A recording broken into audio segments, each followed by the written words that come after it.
We're learning more tonight about a fatal fire in Green Bay. The victim has been identified by family members as 39-year-old Ken Johnson. He is the son of Brown County Supervisor Kathy Johnson. The blaze broke out around noon on Friday at 1217 St. Agnes Drive.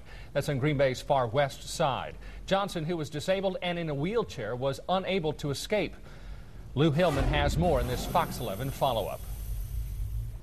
He was a Gulf War veteran and an avid sports fan, but when a fire broke out at Ken Johnson's Green Bay home on Friday, he was powerless to escape, and firefighters were equally powerless to help. It's really heartbreaking. Z. Lowe watched helplessly as her next-door neighbor's home burned. Johnson was inside confined to a wheelchair after a serious car crash. Firefighters say his condition may have prevented him from escaping.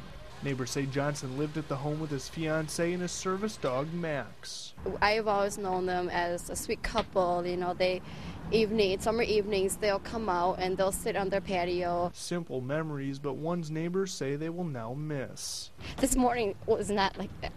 The house was all boarded up, and it's really hard.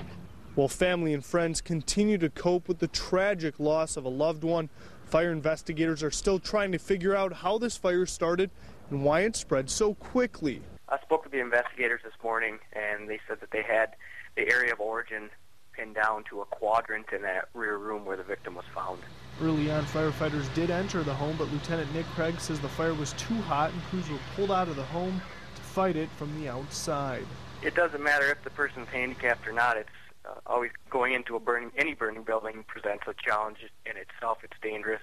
Obviously, we try to make every attempt to try to save people's lives. In this case, it didn't happen. Very sad.